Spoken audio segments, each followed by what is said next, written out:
E a grande maioria dos bons profissionais estão empregados. Contratar não é um negócio fácil. Olha aquela frase lá, a cultura come a estratégia no café da manhã. Cara, eu discordo também desse negócio. Acho que tem que ser os dois, que vai falar assim, olha, eu quero priorizar qualidade de vida. Bom, não tem problema nenhum. Você só não vai dar certo aqui no G4. Qual o feedback mais difícil que você recebeu? Então a gente vê a humildade de receber feedbacks versus como ele reage a eles. O dono chega 10h30 da manhã, sai 4h30 da tarde todo dia. Final de semana, o time tem que ir, mas pô, final de semana eu não tenho que ir, Deus me livre. Antes da gente continuar aqui esse episódio, vamos só fazer um convite rápido aqui pra galera que tá aí assistindo. Então, se você tá curtindo esse podcast de hoje, você precisa estar no G4 Valley, esse evento que é literalmente o maior evento que a gente faz aqui no G4 para empresários do Brasil inteiro, o maior evento do Brasil para empresários. Então, é um lugar onde a gente traz convidados relevantes, empresários, empreendedores, pra gente muito boa, para até esse tipo de conversa que eu tô tendo aqui nesse podcast,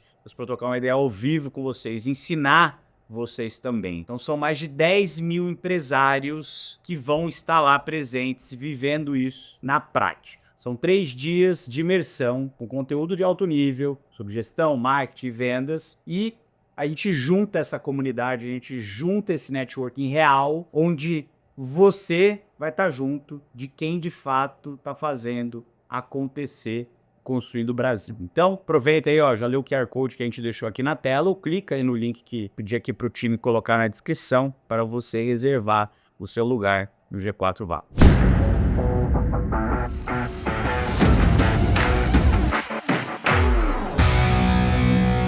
Bem-vindos ao Papo de Gestão, podcast aqui do G4 Podcasts, onde a gente traz donos de empresas, C-Level e a galera que está construindo o Brasil para trazer para vocês um pouquinho daquilo que eles aprenderam vivendo, testando e errando, para que a sua vida como empreendedor, empresário, gestor possa ser um pouquinho melhor e mais fácil. E hoje eu trago para vocês aqui um tema que toda empresa tem em comum. Toda vez que eu faço essa pergunta lá no Gestão e Estratégia, durante a aula, eu falo, cara, quem aqui tem problema com gente? Todo mundo levanta a mão. Esse é o único problema que todo mundo tem e que provavelmente você que está me ouvindo aí também tem. Problema de gente. Por que a gente tem problema de gente? Porque a nossa empresa vai crescendo, né? A gente saiu ali do 0 para 1, leva do 1 para o 10, do 10 para o 100, são momentos diferentes. As pessoas nem sempre conseguem acompanhar o crescimento da empresa. A gente às vezes não consegue as melhores pessoas que a gente precisa no começo. Conforme a empresa vai mudando de maturidade, a gente também precisa de novos jogadores. Às vezes a gente consegue trazer da base para cima, às vezes a gente precisa trazer de fora para compor o time. E esse desafio, que é um desafio que todo mundo tem, e quem é do interior fala, mas aqui na minha cidade no interior não tem gente boa. Quem é da capital fala, pô, aqui tem gente boa, mas custa muito caro e a competição é muito grande. Então, sempre a gente acha que a grama do vizinho é mais verde, como tudo na vida. E para falar sobre esse tema hoje, eu trouxe ele, o Gustavo Arantes, que ele é fundador da Captas, que é uma empresa especializada em contratar gente. E a gente sabe que o problema de gente, na maioria das vezes, começa ali, na sala de entrevista. Será que eu estou trazendo a pessoa certa? E muitas vezes trazer a pessoa errada custa muito mais caro do que não trazer ninguém. Ele, que é engenheiro de produção, vendedor por instinto e apaixonado por gente, fundou a Captas para provar que escolher escolher pessoas é sim uma das decisões mais estratégicas de um negócio. E hoje a Captas é a nossa parceira aqui do G4 Educação e ela é responsável por recrutar talentos que impulsionam o crescimento do nosso ecossistema aqui do G4, conectando líderes e times de alta performance. Muito bem-vindo, Gustavo Arantes. Muito obrigado pelo convite, prazer estar aqui contigo. E recrutar a esposa também é importante, né? É uma decisão estratégica de vida. A gente estava falando sobre isso antes aqui de começar, estava falando sobre esposa, sobre filho. Esse negócio ficou na minha cabeça. Na hora que eu falei pessoa, eu falei esposa. É isso daí. O errinho acontece e vai aí para vocês que o time não vai tirar na edição. Não. Galera, olha só. Não esqueçam de seguir aqui o canal, seja no YouTube, seja no Spotify, aí na plataforma que você costuma assistir aqui o nosso podcast. Se inscreve aí que é importante para você sempre receber o episódio novo que a gente lança. Cara, olha só, a gente sabe que vendas já é ciência, já está Perfeito. consolidado. Todo mundo olha funil, olha métrica, olha vendas de fato como ciência. Agora, quando a gente fala de gente, que é o bem mais importante que a gente tem na empresa, Perfeito. a gente não fala de ciência. O que você me diz, cara? Eu estava lendo bastante coisa aqui antes né, preparando aqui o roteiro para o papo. Eu li que a Amazon é uma das empresas que diz, né, que contratar errado custa mais caro do que não contratar.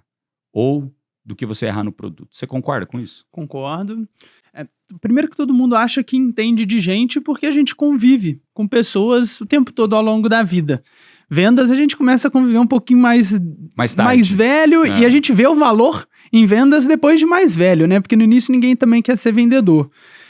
E gente é uma ciência complexa, né? Você falou, eu sou engenheiro. Cara, engenharia é muito fácil. Quando você vai comparar com gente, a física é uma maravilha, porque é certo. Mas vai falar com uma pessoa, é muito mais complexo. E esse negócio da Amazon, de que contratar errado é mais caro do que lançar um produto, faz total sentido. Principalmente aqui para o nosso público de média e pequena empresa. Quando você contrata alguém errado, você atrasa o lançamento de um produto, além dos custos evidentes, né, de salário, que a gente pode falar depois de custo direto e indireto, talvez você lance um produto errado porque você não tem gente, talvez você perca o timing de lançamento do produto, porque média empresa dificilmente tem uma cadeira de sucessão já mapeada para falar assim, esse cara aqui não vai funcionar. Já que ele não funciona, eu tenho outro para botar agora. Aí tem que mandar embora, perde o timing do negócio. Perfeito. Cara, e por que gente ainda aparece ali no terceiro ou quarto lugar da lista de prioridade do dono da empresa, em vez de ser o primeiro lugar? Aqui no G4, um dos meus papéis aqui é olhar o todo, entender aonde a gente quer chegar, entender a estratégia para chegar lá. Só que além da estratégia, a gente precisa de gente para garantir que essa estratégia esteja sendo executada da maneira correta. E eu divido muito com o Thales essa visão de estratégia do negócio, principalmente tento antecipar os movimentos e gargalos que a gente vai ter. E a maioria desses gargalos tem a ver com gente. Então, eu estou sempre ali 6 meses na frente, antecipando o problema que a gente vai ter, porque tipicamente para você trazer uma pessoa muito boa, garantir que aquela pessoa que você tem no time vá para aquela cadeira, vai demorar pelo menos 6 meses. Né? Perfeito. Então, eu troco muito esse papel aqui, eu, Thales, junto com o Misa, né, junto com o C-Level ali, com os sócios, para garantir que a gente antecipe esse problema e tenha o mínimo de disrupção possível nesse nosso crescimento. Por que você acha que o tema de gente, para a maioria das pessoas, ainda é terceiro, quarto ponto nessa de prioridade? Eu sei que aqui no G4 vocês priorizam muito a área de pessoas. A gente tem uma parceria de longo prazo, né? Então eu acompanhei de Natália, Marcela, Renê. Pô, faz tempo então que a gente tá junto, hein? Faz tempo que a gente tá junto. Que bom, né, Que bom. Nardon? Mas quando que as pessoas começam a priorizar a área de gente? Quando você consegue medir. Perfeito. E medir a área de gente é algo muito complexo. Tem empresa que não sabe o EBITDA dela, tem gente que não sabe o lucro líquido e só olha para faturamento, porque faturamento é fácil de medir. Mas o resto já é muito mais complexo. E muitas das vezes, quando eu pego a maioria dos CEOs que eu converso, eu falo assim, quem é seu diretor mais fraquinho? Cara, é triste, mas eu ouço, é o de gente. Infelizmente, eu falo, mas por quê? Cara, porque não tinha ninguém pra pôr na cadeira, eu acabei promovendo ele, tá tudo bem. Só, cara, isso é o maior pecado que ele faz com o dinheiro dele, no final do dia, né? Tem turnover alto, tem gente que não entrega performance, não promove as pessoas certas, não tem cultura. Tudo isso passa um pouco pela área de gente, depois a gente pode aprofundar nas todas essas etapas. Mas eu acho que o principal motivo de despriorização é não saber o que a área tem que fazer e não saber medir o resultado da área. Venda é fácil medir. Você tem a meta, bateu, não bateu? E gente, o que você tem que medir? É CLA de fechamento de vaga? Medida horrível, né? Sim. Você tem outras métricas que são muito mais assertivas e que vão corroborar muito mais com o resultado final do que os indicadores padrões que são medidos. E Gustavo, acho que você trouxe um ponto importante, né? A maioria dos donos de empresa entendem a área de gente como a área que fica ali garantindo a papelada da admissão, da demissão. E a festa de aniversário, né? A festa de fim de ano, que fica garantindo ali, né? Uma parte muito mais burocrática. Perfeito. da história, né, de você, do RH, do que de fato estratégica. Você acha que esse é um problema de entendimento do papel da área de gente? E o que deveria ser a área de gente, no teu ponto de vista? Eu gosto muito de usar um framework que a gente chama ciclo de gente, né? Ele é composto por 9 etapas. Então, a gente tem as 2 primeiras, atração e seleção, que é na hora de contratar a pessoa. Depois eu tenho o onboarding. Depois eu vou olhar para performance, engajamento e desenvolvimento. Depois eu tenho as últimas 3, que a gente vai falar sobre carreira e sucessão, recompensa e desligamento. Ou, como o RH gosta de usar o nome em inglês, offboarding, né? Toda a área de gente deveria olhar para todas essas etapas. Como que eu atraio as pessoas certas, como eu seleciono elas melhor, como que eu faço com que elas se integrem mais rápido e traga mais resultado, trabalhe bem, dê resultado, continue se desenvolvendo, ganhe dinheiro, prospere, consiga ser promovida e tenha sucessor, e quando ela sair, que ela também não me deixe na mão. É isso que uma área de gente deveria olhar. Só que já se tornou algo complexo. Eu falei que de 9 etapas. Os caras não conseguem, às vezes, contratar direito, né? Aí contrata, tira um alívio danado e fala, poxa, que bom, consegui contratar alguém. Aí o onboarding peca, ou não consegue medir. Para mim, a área de gente é composta por essas 9 etapas, sempre permeado pela parada principal, que é a cultura da empresa, né? Isso tem que estar no dia a dia do negócio, mas aí não é só RH, é a empresa como um todo, o dono, principalmente as lideranças, mas cultura deveria abranger todas essas 9 etapas. O que você acha que falta para esse dono de empresa fazer essa mudança? Você acha que é conhecimento? Você acha que é falta de vergonha na cara? Você acha que é dinheiro? Não, tem um pouco de conhecimento, bastante de vergonha na cara, né? Mas o conhecimento em si, porque é um assunto novo, né? Assim, cara, até 2000 e pouco o RH ele era totalmente passivo e reativo. Aí agora que a gente consegue olhar para People Analytics, que surgiu uma ciência nova, agora a gente consegue ser preditivo em ações, a gente consegue medir mais a área de pessoa para usar IA, para trazer predições da área de gente. Então falta muito ainda conhecimento. E como se instalou um negócio muito grande no passado de que, gente, você sabe ler, é talento, contratar certo é sorte, você vai começando a tirar a ciência da parada, pô. Perfeito. Isso é o maior pecado que eu vejo. Cara, uma coisa que eu vejo, que a maioria da galera erra, é que é o seguinte, né? Quando a gente está tirando a empresa do 0 para o 1, nosso papel de líder é ser centralizador. A gente tem pouco recurso de gente, de tempo, e então é um time ali que tem no máximo 10 pessoas, esse tirar do 0 para o 1. O que você está tentando? Achar uma dor no mercado, achar um produto, serviço, solução para atender essa dor, começar a vender e ter um volume mínimo de vendas, que você tem uma margem de contribuição que pague teu custo fixo e o variável, e você tem algum lucro. E você começa ali com 10 pessoas, todo mundo fazendo tudo. O importante é fazer acontecer, né? Tirar do 0 para o 1. E aqui, nesse momento, você não tem dinheiro. Você está começando do 0, você tem muito pouco dinheiro. Então, você vai trazendo quem aceita. Os missionários do negócio. O famoso missionário, né? Menos o mercenário. Mas é isso, os missionários. Só que daí a empresa começa a dar certo e você vai levar ela do 1 para o 10, que você sai de 10 para 50 pessoas. De 10 para 50 pessoas muda muito o teu papel como líder, que agora você não vai ficar só no operacional, você vai ter que começar a ir mais para o tático, mas você ainda vai ter uma posição ali no operacional que deveria ir mudando de 100% no operacional do 0 para o 1, para ali no final tá em 30%, 40%, né, dessa fase, quando você sai de 0 para 50%, e o teu papel começa a ter líderes específicos, esses líderes específicos vão tocar o time deles. Perfeito. E o teu papel é muito mais dar o guidance e garantir que as pessoas estão se alinhando, estão se comunicando. E aqui o que acaba acontecendo é que aquele ritual que você tinha com 10 pessoas, era todo mundo de pé, galera, vamos resolver isso, vamos para lá, para cá, e tá tudo feito. Com 50, você ainda consegue fazer essa reunião com 50 pessoas, mas não dá para você fazer toda hora que nem você fazer com 10. Sim. Então você tem que alinhar com seus diretos alinhar com o time, talvez uma vez por semana, 2 vezes por semana, 3 vezes por semana, você alinhar com todo mundo para garantir que tá todo mundo indo para o mesmo lugar. E daí do 10, que eu chamo ali pro 100, você vai ter 10 por 40, 40 por 70. Mas vamos falar do 10 por 40. Você sai de 50 para 150 pessoas. Opa, já mudou completamente o teu papel, o papel do seu liderado, o papel do RH. E o papel do RH, ou do time de gente, ele vai mudando ao longo do tempo. Porque no começo você faz o papel. Sim. de gente. Nem né? justifica, né? Porque você não tem dinheiro infinito. Então, você que vai fazer a atração, você que vai fazer a seleção, você que vai fazer o onboarding, você não vai medir performance direito, o engajamento vai ser ali no gogó, carreira e sucessão no começo. Esquece. Tá nem aí, né, cara? Nem sei se vai ter uma empresa, recompensa, tem o salário, aí se tudo der certo, a gente distribui alguma coisa aqui no fim do ano e desligamento, vai acontecendo. Quando você passa pro 10, pro 50, você já tem a necessidade de trazer alguém de gente. Perfeito. Um desses líderes já deveria ser isso. Só que você ainda não tem o dinheiro para trazer a melhor pessoa possível.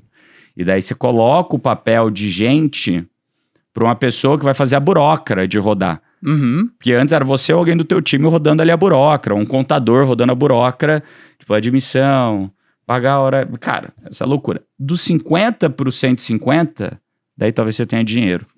E daí talvez você tenha que, de fato, fazer um time de gente. Só que você já tá tão acostumado a você, de certa forma, tocar, que delegar isso é difícil. Então, eu acredito que, assim como o padrão que a gente vê na maioria dos alunos que passam aqui no G4, eles não sabem como mudar o papel dele de líder em cada uma dessas fases. Perfeito. E ele não sabe o tipo de liderado que ele precisa ter para cada uma das fases. E ele não sabe o escopo do liderado para cada uma das fases. Isso que a gente ajuda muito ele aqui no G4. Então, quando eu te faço essa pergunta, né, acho que a resposta foi genial.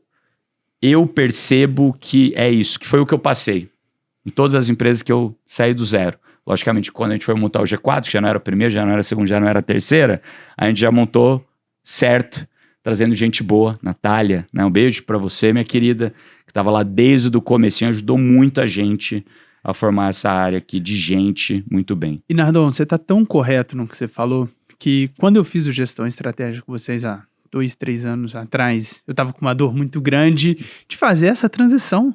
Porque o time tava crescendo, aí agora já tinham líderes de líderes, e eu falava, cara, como que fica esse negócio? Eu não tinha certeza se meus líderes de fato estavam prontos, e aí eu conversei com o Marcelo Toledo. Sim. Cara, o Toledo é um cara incrível, né? E aí uma das dúvidas que eu tirei com ele, ele me falou uma coisa, Gustavo, você tem que entender que tem gente que vai ter que ficar pelo caminho, quem te levou do 1 pro 10 não é quem vai te levar do 10%. Do 10 pro 100. É isso aí. E decisões difíceis precisam ser tomadas, né? Isso é um problema de liderança, tem gente que também não gosta de demitir. Cara, você tá maluco, pô. Tem muita gente que não tem coragem de mandar embora. É difícil, assim, a primeira vez não é fácil. Não, dói. Dói. A primeira demissão minha na vida, eu fiz psicólogo pra ter coragem de mandar embora. Não tinha coragem. Nossa, eu lembro da primeira. Foi 2... Nossa senhora, nem quero lembrar. Mas bom, faz parte. Faz parte, assim foi bom. Faz o negócio evoluir. Depois você fez a primeira, você falou, não é nada demais, vamos pra segunda, daí vamos demitir muita gente. Já contratei muita gente também. E agora que a gente tá falando de demitir e contratar, né, não é só sobre contratar bem, você precisa também contratar quem consegue sustentar a cultura do negócio. Não só performance, mas cultura. Cara, como que a gente identifica, no processo seletivo, quem tem esse potencial de fit cultural, mas também de liderança frente ao time? Tá, para mim um bom líder, ele tem alguns critérios que são super importantes, né?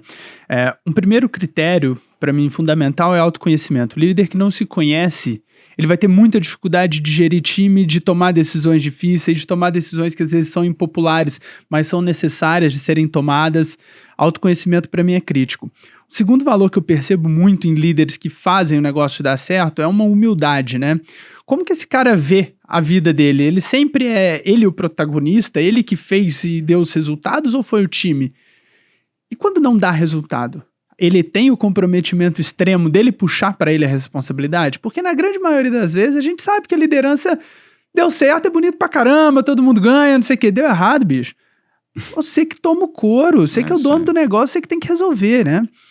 E um terceiro ponto para mim muito importante, ele tem um track record e uma rotina. Perfeito. Que faça ele ter uma vida de alta performance. Se ele não tem isso, vai ser muito difícil dele ser um excelente líder. Alinhado a isso, agora a gente tem que ver cultura, né? Uhum. O que isso tem a ver com a cultura da minha empresa? Eu conheço muito bem a cultura de vocês. Se for um cara preguiçoso, que vai falar assim, olha, eu quero priorizar qualidade de vida. Bom, não tem problema nenhum. Você só não vai dar certo aqui no G4. Uhum. A não ser que a sua qualidade de vida, e eu acho que eu tenho a qualidade de vida ótima. Começo a trabalhar 8 da manhã, termino 8h30 da noite. Sou feliz assim, faço esporte de madrugada, de 6 da manhã, eu sou feliz assim. Isso é qualidade de vida pra mim. Mas se o cara é ver pôr do sol, não vai dar certo. Então você precisa de entender quais são os gatilhos de motivação dessa pessoa. Sempre em cima de pergunta situacional, pergunta de rotina, como que é a vida dele, quais são os históricos do que ele já fez e como que ele lidou, decisões impopulares que eventualmente essa pessoa tomou. Assim a gente consegue alinhar a cultura, que são 4 pilares, né? Cultura, fit com o gestor, fit com o time, fit com a posição. E aí a posição a gente pode olhar tanto técnico quanto comportamental, que ambos vão fazer entregar performance. Cara, quando você tem ali um fit cultural, né? Então você analisou todas essas coisas. Eu achei interessante isso que você falou ali de como você mede isso e como você avalia isso durante a entrevista, né? Achei interessante que você falou situação, o que a pessoa já viveu, extremos, etc. Né? Mas quando a gente olha que o fit cultural, às vezes, ele entra em conflito com a performance técnica, quem, na tua opinião, vence? Nenhum. Não acho que é ou um ou outro, né? Pega qual é aquela frase lá? A cultura come a estratégia no café da manhã. Cara, eu discordo também desse negócio. Eu acho que tem que ser os dois. Você tem que ter parte técnica e você tem que ter cultura. Principalmente quando a gente vai falando de cargo de liderança ou executivo. Lógico que a parte técnica você pode desenvolver. Mas você vai botar o teu fiscal na mão de um cara que é fraco tecnicamente, você vai correr esse risco? Não. E toda panela a gente acha uma tampa, né? Perfeito. Então a gente tem que, na verdade, conciliar os dois. Ninguém ganha. Eu preciso de um cara que seja bom tecnicamente, eu preciso de um cara que seja bom de comportamento e um cara que tenha a cultura da minha empresa. Se ele não tem algum desses, e eu não consigo, já tá aqui dentro, né? Considerando que já tá aqui dentro, eu não consigo desenvolver num curto prazo, promove pro mercado e acha outro cara bom. Muito bom, cara. Você já sofreu disso de contratar alguém tecnicamente muito bom, mas que culturalmente não estava alinhado? Já. E é uma demissão difícil, né? É uma demissão muito difícil, porque o cara dá resultado, mas ele dá o resultado individual, ele atrapalha os outros resultados do time, e é difícil de você medir, porque você vai olhando no dia a dia, você vê gente entregando menos, você não consegue achar muito bem o porquê. Mas eu já contratei, infelizmente tive uma contratação de um líder bem sênior do nosso time, e como especialista ele era muito bom. Depois, quando ele foi coordenador, ele ainda ia bem. Quando ele se tornou gerente, ele não estava pronto para ser gerente, eu promovi errado, né? E promoção errada é igual uma contratação errada, porque é uma mudança de cadeira. Sim. E não tem como voltar atrás nesse caso.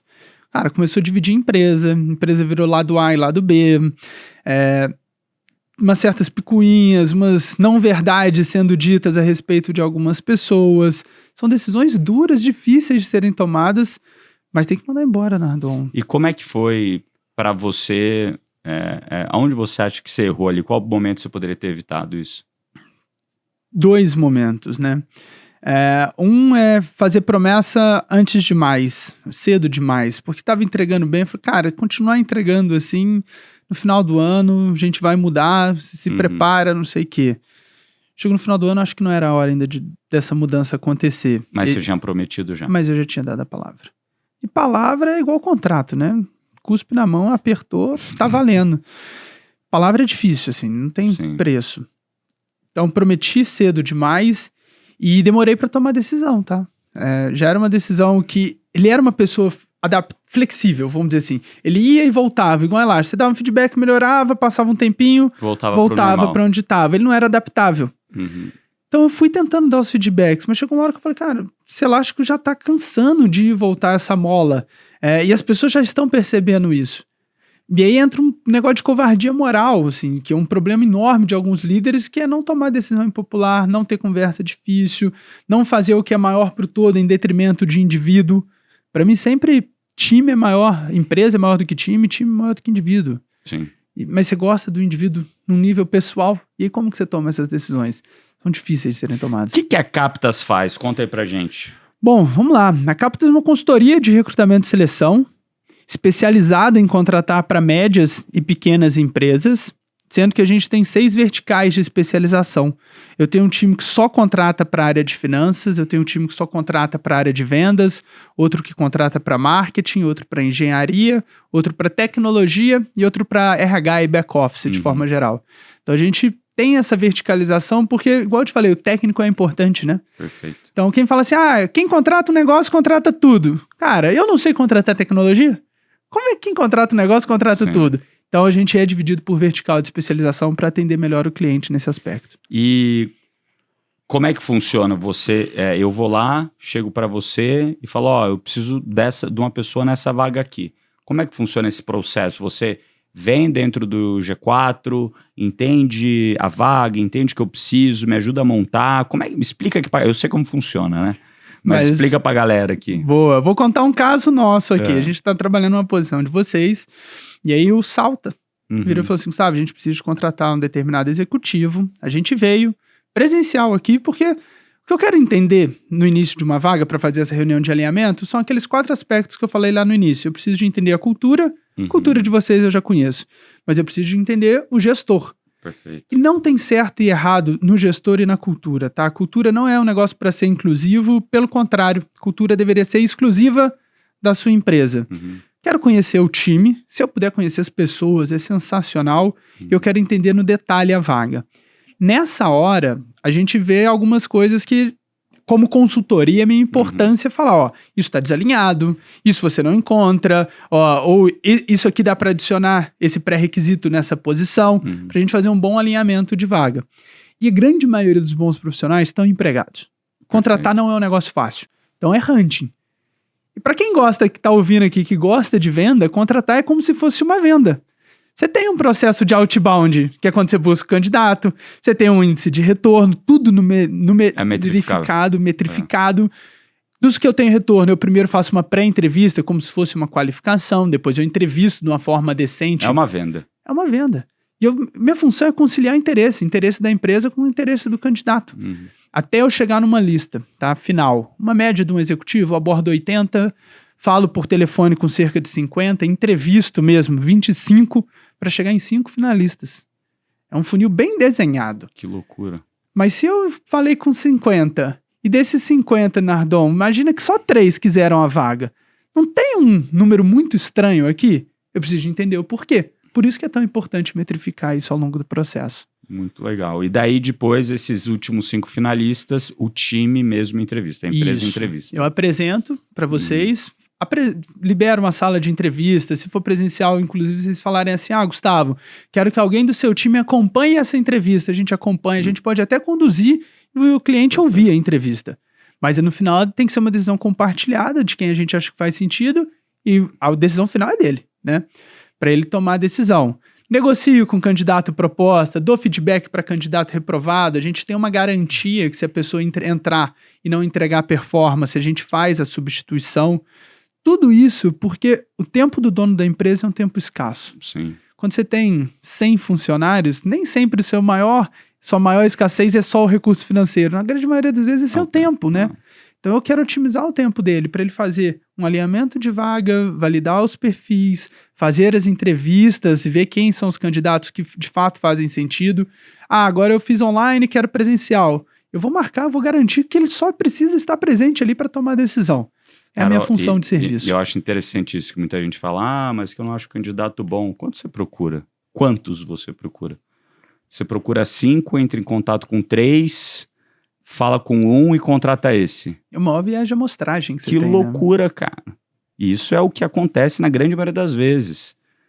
E né, quando você tem uma empresa, né, parceira, mesmo dentro do G4 a gente tem isso, só que tem muita vaga que é muito difícil de fazer. E que daí precisa ir, cara, pra uma galera mais especializada que nem vocês, para ajudar de fato a fazer isso. Porque vocês estão falando, olhando 80, falando com 50, entrevistando 25 para selecionar 5.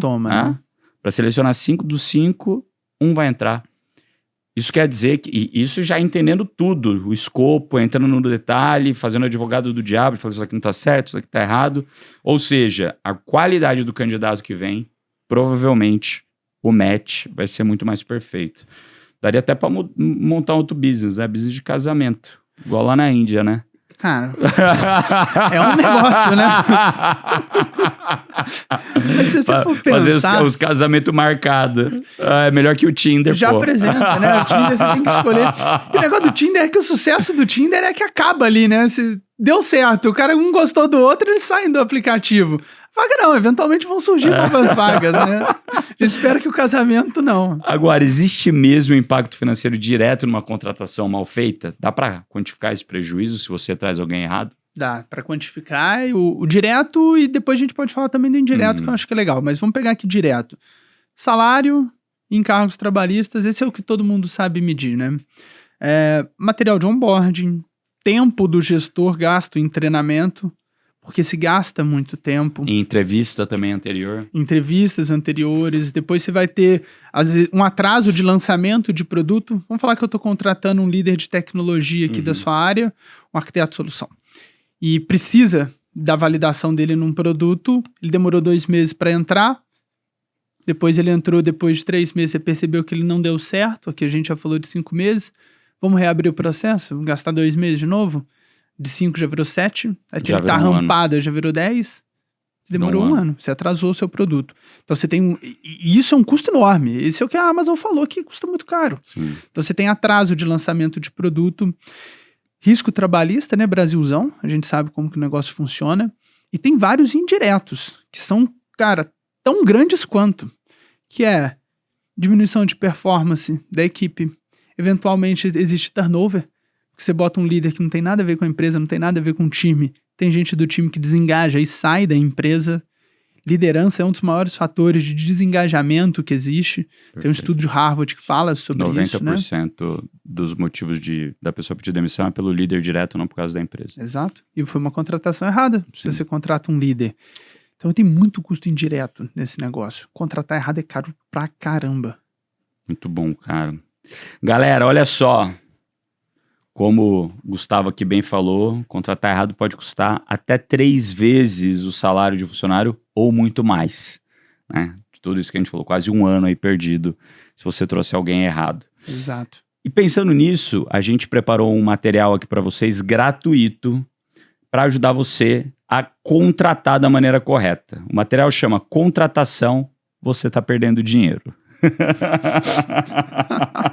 Lá Muito você bom. vai encontrar uma tabela clara de custos, entender o impacto financeiro, de perder gente, e ainda vai usar essa calculadora prática para medir o quanto isso custa para você. Além disso, lá traz vários outros insights de como você contratar da maneira correta, tá? Então, para receber esse material, você manda uma mensagem lá para mim no @bruno.nardon, lá no meu Instagram, manda um direct com a palavra entrevista. Você só manda isso, não manda mais nada. Entrevista, que o robozinho lá da automação do meu perfil vai mandar esse material para você gratuitamente, tá? Isso vai te ajudar aí a mudar o jeito como você monta o seu time. Excelente. Cara, contratar é só uma parte do trabalho. Outra parte começa no dia seguinte, que é fazer o onboard da pessoa e fazer ela performar, né? Onde que normalmente as pessoas falham quando eles vão integrar um executivo ou um gestor na empresa? Uma falha grande é determinar todos os passos de um onboarding, né? Quando você vai entrar na Captas, por exemplo, com 1 semana antes você recebe um material de onboarding, explicando mais sobre a empresa, sobre cultura, com os nossos podcasts. Esse podcast, quando ele for lançado, com toda certeza absoluta, Vai lá. vai estar lá para a turma ouvir, que é algo muito importante. Livros que a gente gosta e recomenda. E aí você tem, no seu primeiro dia, o que vai ser feito? Primeiro dia tem que ter um banho de cultura muito forte. Porque, vamos falar que você errou na contratação e a pessoa, no primeiro dia, ela falou, Nardon, essa não é a empresa que eu quero trabalhar, eu preciso de sair porque, sei lá, aqui vocês olham muito número. Já aconteceu isso comigo. Que bom que ela saiu no primeiro dia, ela não saiu no 3º mês. Exatamente. Então, banho de cultura muito forte, alinhar as expectativas de entrega, 7 dias, 15 dias, 30 dias, 45, 60, 90. O que eu espero de você de entrega nesses dias iniciais? Quem são as pessoas que são os seus pontos de contato e controle aqui dentro para tudo? A política do buddy, se a empresa tem, né, de um acompanhante que vai ser um mediador, um facilitador para você. Quais são Conectar com o resto da empresa. Conectar com a empresa. Quais são as ferramentas que você precisa ter acesso? Como você consegue acessá-las? Onde você acessa os treinamentos da empresa? Tudo isso, Nardon, precisa estar muito bem desenhado no onboarding. Porque o cara entra, mudar de empresa é muito difícil. Eu já mudei de emprego quando eu era mais novo, e quando você entra lá, você não sabe quem é legal, quem não é, quem você pode confiar, quem você não pode, até onde você pode ir, até onde você não pode. Você começa pisando em ovos, né, dentro Sim. de um negócio. Por isso que é tão importante você ter um onboarding bem desenhado. E eu soube, na última empresa que eu trabalhei, cara, o que eles esperavam de mim no primeiro mês, no segundo mês, no terceiro mês.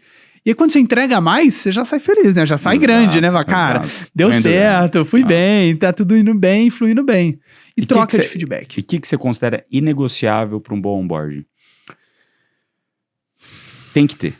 Tem que ter no bom onboarding banho de cultura, muita cultura e clareza do que precisa ser entregado. Precisa ser entregue. É isso. Legal. Se você tem, você tá certo. Cara, você é um parceiro nosso aqui do G4 Tools, né? Essa frente nossa nova, entre aspas, já é algo que surgiu lá em 2021 na minha cabeça. Eu falei, cara, a gente tem que ter esse negócio, tem que fazer o ecossistema. Muito antes do tempo, né? Sempre assim, a gente imagina, e daí para a imaginação virar realidade, você leva tempo para isso acontecer. Foi 2021 que você imaginou isso? Foi depois do Covid. Caramba, depois do Covid, quando a gente acertou o business de educação, falei, cara, educação é legal, mas é canal. O que vai fazer a gente ficar muito grande era o começo ali do G4 Tools, né?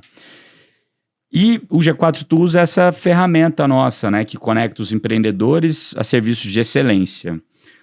Como que você vê que iniciativas como essa podem acelerar a maturidade do mercado de RH no Brasil e reduzir o risco de má contratação? É muito importante. Principalmente quando a gente vai falar em serviço, tem muito picareta que vende o mundo e não entrega nada. O que vocês vendem aqui dentro do G4, vocês entregam. Já fiz um monte de curso com vocês. Meu time já veio fazer curso com vocês. Então, o que vocês vendem, eu tenho certeza que vocês entregam. Então, se vocês têm um parceiro homologado ali, que já tem uma chancela ou um selo de qualidade que de fato vocês aprovam, você mitiga muito o risco de contratar um serviço ruim. Perfeito. Antes de eu abrir a Captas, a consultoria mesmo em recrutamento, já vendi software de recrutamento e seleção. E quando eu vendia para a área de recrutamento e seleção, disputava budget com consultoria, era muito comum o budget de recrutamento ser muito grande para consultoria e todo mundo reclamar. E a galera falava assim, tem uma consultoria, mas os caras prometem o mundo e não entregam. Eu falei, cara, tem um espaço enorme nesse mercado. Perfeito. Mas como tem muito picareta, às vezes é um serviço que pode até ser queimado. Tendo a chancela de vocês, de quem que vocês indicam e confiam, com toda certeza para o empresário é mais tranquilo de contratar. Cara, muito bom. E eu concordo com isso. Essa é um pouco da nossa visão ali para esse nosso marketplace, né? Para esse nosso G4 Tools, para esse ecossistema nosso, de fato ter parceiros com muita qualidade, acreditado, e depois que o serviço é entregue, também receber o feedback de quem recebeu o serviço, de como é que foi, Legal. O que faltou, o que não foi bom, o que poderia melhorar, para ajudar o parceiro a melhorar, entender o que é barulho do que é ruído, né? Do que é ruído, do que é sinal, mas também garantir que para as pessoas continuarem nessa plataforma, elas têm que continuar mandando bem. Perfeito. Então, então é de fato garantir que os parceiros que estão ali, a gente pode recomendar de olho fechado que vai dar bom. Logicamente sempre vai ter desafios, como toda relação comercial, né? Mas a nossa ideia é minimizar isso para que todo mundo ganhe, que os clientes ganhem e que os parceiros que estão lá no marketplace ganhem também. E é uma oportunidade para o parceiro muito legal, porque se você coleta e eventualmente percebe um feedback e volta, você fez uma vaga, um cara ficou feliz, fechou a vaga, mas podia ter melhorado alguma coisa. Nem sempre ele me fala. Exatamente. Não é todo restaurante que você fala pro chefe da cozinha que não tá tão legal, né? E feedback eu acho que é o maior presente que a gente pode ter. Falando em feedback, como que vocês ajudam depois que a empresa fez a vaga? Tá. Vocês acompanham não só o onboarding, mas como essa vaga ou essa pessoa que entrou está performando na empresa ou não? Putz, entreguei a vaga, saiu de perto, pronto, acabou. Não, teoricamente minha entrega termina na admissão da pessoa, mas eu não acho isso legal. Até porque eu tenho uma garantia, né? Então eu tenho que acompanhar o início da pessoa. A gente tem um produto que a gente está lançando agora de garantia vitalícia. Então você fez uma vaga comigo, você vai pagar como se fosse um seguro, uma taxa baixíssima, e eu vou acompanhando o cara no longo prazo. Se ele ficou 2, 3 anos, ótimo para mim, mas daqui 1 ano e meio esse cara saiu, eu refaço e não te cobro mais nada. Então eu tenho que acompanhar a jornada do candidato ali dentro. Muito legal, cara. Legal. A gente vai acompanhar. É legal para os dois lados. É legal porque garante para a empresa que aquela vaga vai ser refeita. Perfeito. E num custo baixo, né, de seguro. E garante para você também uma receita recorrente. Que é uma das dores do meu mercado, né? Recorrência de receita. E também garante que eu tô entregando quem eu realmente acredito que vai entrar e vai dar certo. Que eu não tô só querendo fechar uma vaga para receber o seu dinheiro e te entubar um candidato. É isso. Cara, então alinha muito tudo com todo mundo. Todo mundo, teoricamente, sai satisfeito nesse negócio. Então eu acompanho. Mas num processo de vaga normal, com 15 dias eu tenho feedback do candidato e do gestor. E esse é uma das áreas que a área de recrutamento sempre deveria pegar feedback do candidato e do gestor. Ou ENPS, sei lá. Depois, 45 dias eu vou falar de novo com o candidato, vou falar de novo com o gestor, e com 90 dias eu falo de novo com os dois. Tendo certeza que tudo está caminhando bem, que ele fez um bom onboarding, que ele está integrado, que ele se vê a longo prazo, aí, a partir disso, já é mais responsabilidade da empresa do que a minha. Cara, eu quero voltar num ponto atrás que você estava falando ali do que você avalia tipicamente num candidato. Autoconhecimento, humildade, track record de rotina e cultura, né? Se essa cultura está alinhado com o fit com o gestor, com o time, com a empresa e com a vaga, né, do que se espera. Cara, traz um pouquinho mais de evidência aqui de como você mede o autoconhecimento numa entrevista. Outra pergunta que eu acho que é muito boa. Não vai ter muita bala de prata, né? Assim, a gente precisa de estruturar um roteiro de entrevista para, se numa pergunta não der certo, a gente ter outra. Mas uma das perguntas que eu mais gosto de fazer, Nardon, eu pergunto pro candidato: quando alguém trabalha contigo e não gosta de ti, geralmente é por qual razão? Essa é uma pergunta muito boa. Muito boa. Porque mostra muito autoconhecimento. Você vai perceber que geralmente quem não gosta de trabalhar com esse seu ponto de melhoria, muitas das vezes é uma extensão de um ponto forte seu. Por exemplo, cara, eu sou workaholic pesado, odeio ouvir falar, não vai dar. Cara, vai dar, nem que esse negócio a gente saia atravessando parede, tem que dar. Tem gente que adora. Eu acho um ponto forte meu demais, mas tem gente que detesta isso em mim. E é autoconhecimento. Você precisa de saber o que faz pessoas não quererem trabalhar com você. Essa é uma das excelentes perguntas para ver quanto que a pessoa se conhece. Quais decisões impopulares você teve que tomar e como você lidou internamente com isso? E dói. Tem gente que fala, nunca tive que tomar decisão impopular.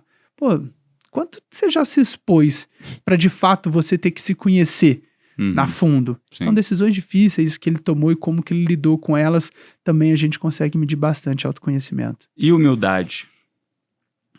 Cases de sucesso é ótimo para medir humildade. Cases de sucesso, quando ele fala, eu tirei a área de tanto para tanto. Foi você mesmo. Você fez sozinho esse trem. Não tinha ninguém no seu time. Como que ele fala o eu versus o nós é fundamental na hora da gente medir humildade. Qual o feedback mais difícil que você recebeu? Então a gente vê a humildade de receber feedbacks versus como ele reage a eles. E qual feedback você recebeu que você não concordou e como que você reagiu a ele? Porque, cara, eu falei aqui agora, feedback é presente. Mas o que pode acontecer, você enfia a viola no saco, aceita que não concorda 100%, vai pra casa, dorme, reflete. Já tive feedback que eu discordei 100% na hora que eu ouvi. Depois de 2 dias eu pensei, eu acho que faz sentido. Que essa pessoa tá falando, eu faço isso mesmo. De forma inconsciente. Sim. Mas eu fazia. Então você vê muita humildade em como essa pessoa também recebe feedbacks que ela discorda. Muito bom. E track record? Track record a gente pode pensar vitórias, derrotas grandes que essa pessoa teve, como ela lidou. E nas vitórias, o que ela faria de diferente também. Porque eu tenho certeza, Nardon, aqui é um sucesso absurdo. Se tivesse 2022, você teria feito coisa diferente aqui dentro do G4? Como assim? Ou você teria feito a mesma jornada, você não teria mudado nada, não teria nenhuma melhoria. Se você pudesse voltar no tempo. Lógico. com toda certeza você tem coisas que você teria feito melhor. E isso é uma vitória aqui dentro. Ah, a gente tem mais derrota do que vitória. Mas as suas vitórias são muito significativas. É que as derrotas são pequenininhas, entendeu? E as vitórias todo dia são uma muito derrotinha. grandes. Todo dia uma derrota, todo dia uma derrota. Daí de derrota em derrota em derrota, você acha a vitória, pô. E aí quando acha uma vitória, acha uma vitória expressiva. É isso daí. Mas o que ele teria feito de diferente nessa jornada, né? Então a gente entende o track record da pessoa e fala assim, olha, onde você foi fundamental em um projeto? Me conta aí. E, cara, é impressionante como tem gente que não se vê fundamental em nada. Ele sempre foi parte de tudo. Isso é legal, mas tem gente que, de fato, teve execução. E você tem que também reconhecer no que você é bom. É muito diferente você fazer uma vaga de líder, gestor, diretor, do que uma vaga mais para baixo? É diferente de um analista, muito diferente. Até porque as skills são necessárias, são diferentes, né? Hoje você faz todas as vagas ou você faz mais de liderança? Analista sênior, especialista, para cima. Uhum.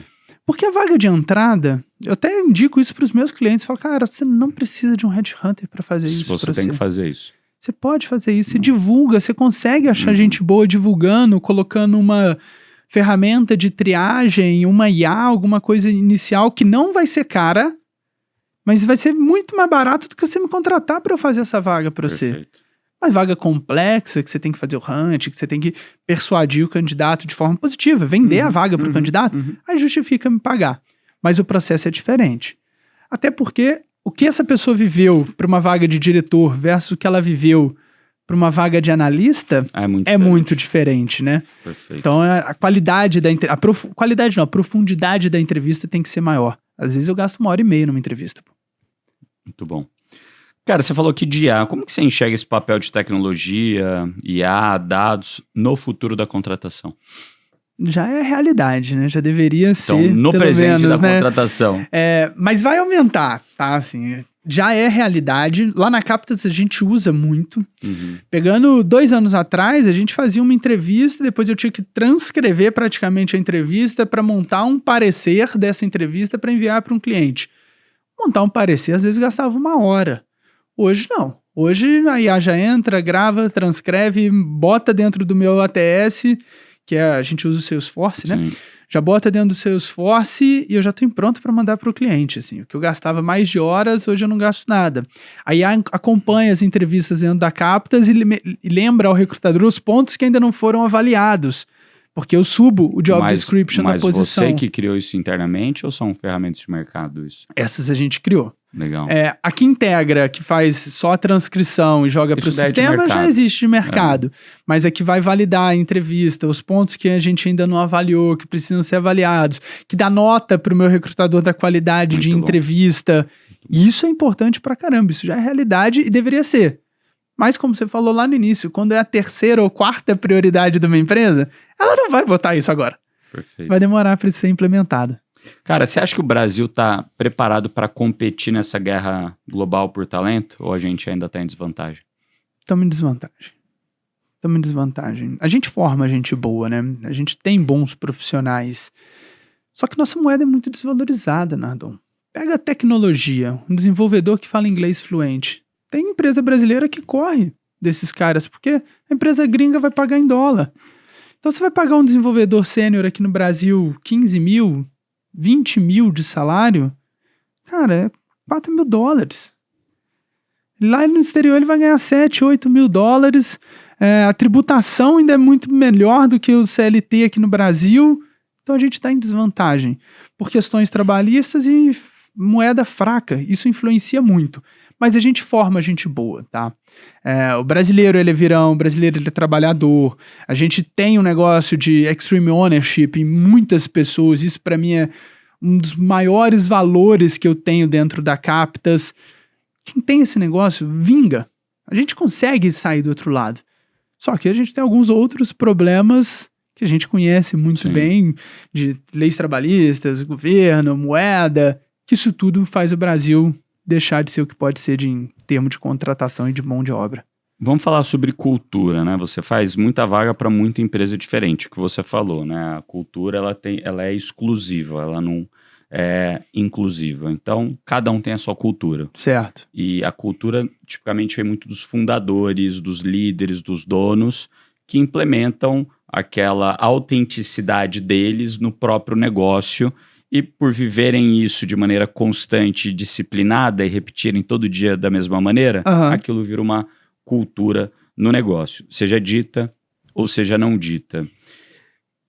De tudo que você já viu, de todas as empresas que você já contratou para, você percebe padrões nas culturas que são mais vencedoras? Percebo padrões nas culturas mais vencedoras. Culturas mais vencedoras que eu percebo são culturas que olham, sim, para pessoas como um recurso que seja extremamente importante, tá? Culturas de grandes resultados não são culturas que se acomodam com resultados ruins. Culturas que dão muito certo não são pessoas que vendem horas dentro da empresa, vendem resultados. Então assim, hoje teve que sair 8 da noite. Hoje teve que sair 8 da noite. O que tem de errado? Amanhã vai ter que sair 9. Amanhã vai ter que sair 9. Amanhã é sábado, né? Vai ter que trabalhar até 3 horas da tarde num sábado. Tô falando que é todo sábado isso. Mas se não precisar, não tem problema. A gente vai fazer. Essas são as culturas que mais dão certo. E a cultura que o dono tá dentro. Porque o dono que vende isso. Aqui minha cultura é assim. E aí depois esse negócio não é genuíno, o dono chega 10h30 da manhã, sai 4h30 da tarde todo dia, final de semana o time tem que ir, mas final de semana eu não tenho que ir, Deus me livre. Essa cultura vai pro brejo muito mais rápido. E quando você fala disso, né, eu vejo que o momento de vida das pessoas impacta muito naquilo que elas querem viver também, nas culturas que elas topam viver na vida, né? Então, quando você tipicamente é mais jovem, não é casado, não tem filho ainda, né? Algumas pessoas que têm filho se motivam, né? Preciso fazer dinheiro para casa para alimentar as crias. Mas, tipicamente, quando você é mais jovem, tipicamente, eu tô generalizando, falando pela média, você topa culturas talvez um pouco mais aceleradas, um pouco mais agressivas, um pouco mais, voltadas pro resultado. Tô falando na média, tá? Perfeito. Quando você muda do momento de vida, seja, casei, tô um pouco, mais velho, tô chegando ali perto dos 40, passei dos 40, talvez você não aceite mais aquilo que você aceitava quando era jovem. Normalmente você tem esses triggers dos momentos de vida, né? Para alguns pode ser filho, para outros pode ser casamento, para outros pode ser quero mudar de momento de vida, para outros pode ser a crise dos 40, né? Até agora eu não vivi nada. Exato, só trabalhei, ganho dinheiro, não era tudo aquilo que eu imaginava, mas né? Como que você vê isso nos candidatos que você entrevista, cara? O momento de vida para você é algo que é definitivo? Existe um padrão determinístico de que essas mudanças podem ser boas ou ruins? Como que você vê isso? Não tem certo e errado, né? E às vezes as pessoas falam, isso é um preconceito, você não querer contratar determinada pessoa porque tem um cliente que ela precisa de contratar uma gerente. Ela contratou uma gerente, é um negócio varejo, e essa gerente precisa de estar, com certeza, num salão de beleza de altíssimo padrão aqui de São Paulo, ela precisa de estar de 2 às 11 da noite.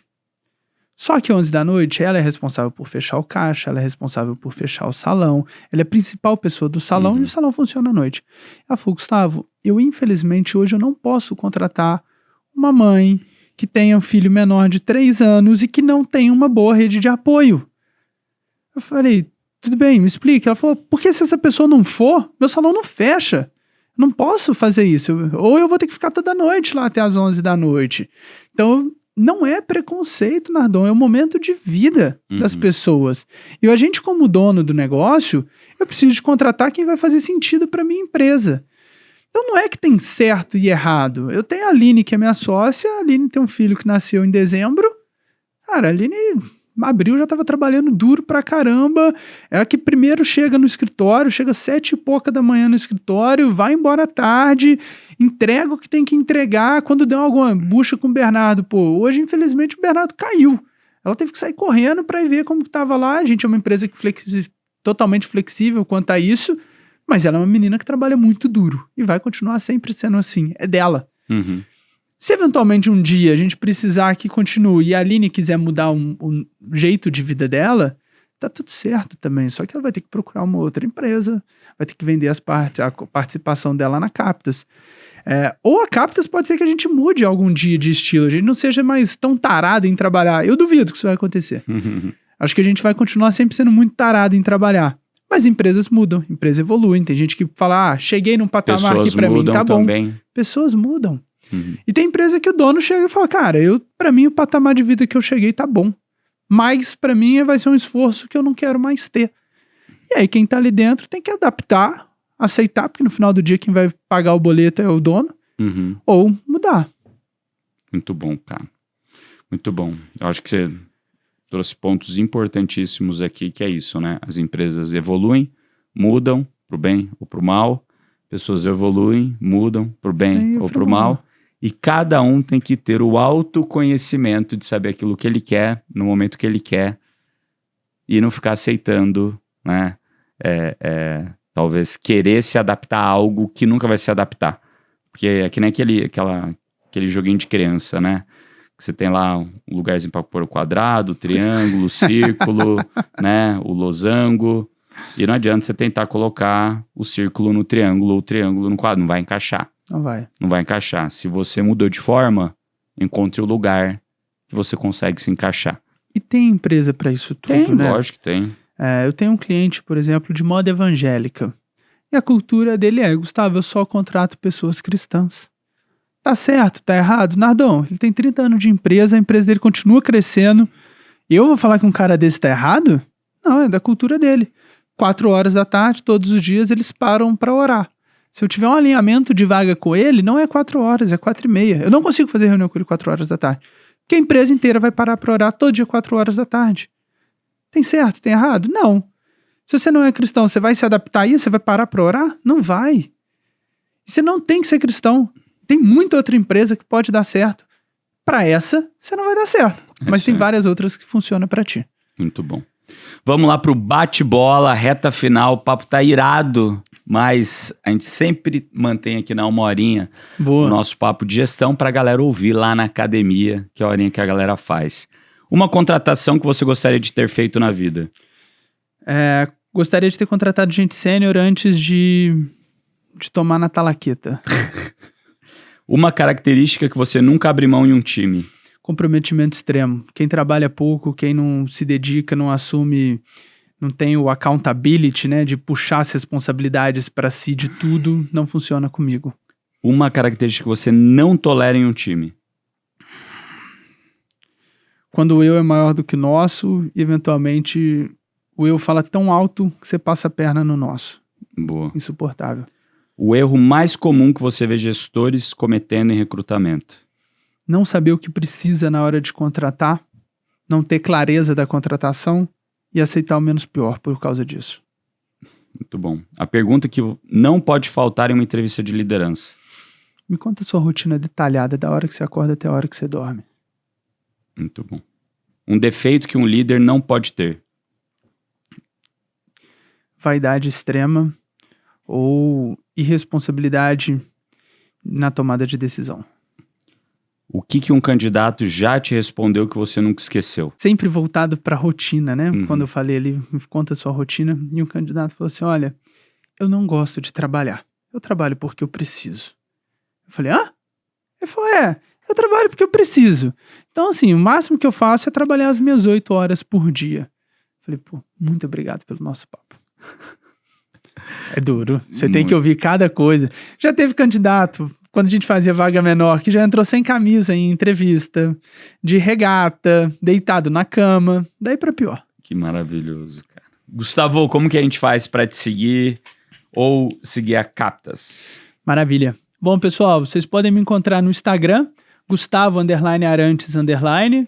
no LinkedIn, Gustavo Arantes, e também seguir a Captas. Né? Nosso site é www.captas.io e nosso Instagram é captas.io.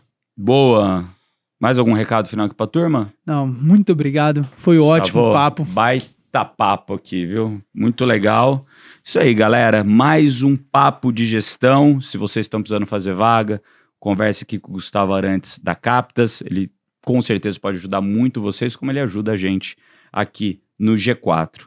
Comenta aí no YouTube, no Spotify, qual que foi a contratação mais cara da sua vida e se você teria feito diferente hoje. Dá um like aqui, acompanha a gente, é isso aí. Até o próximo episódio. Valeu, galera! Valeu!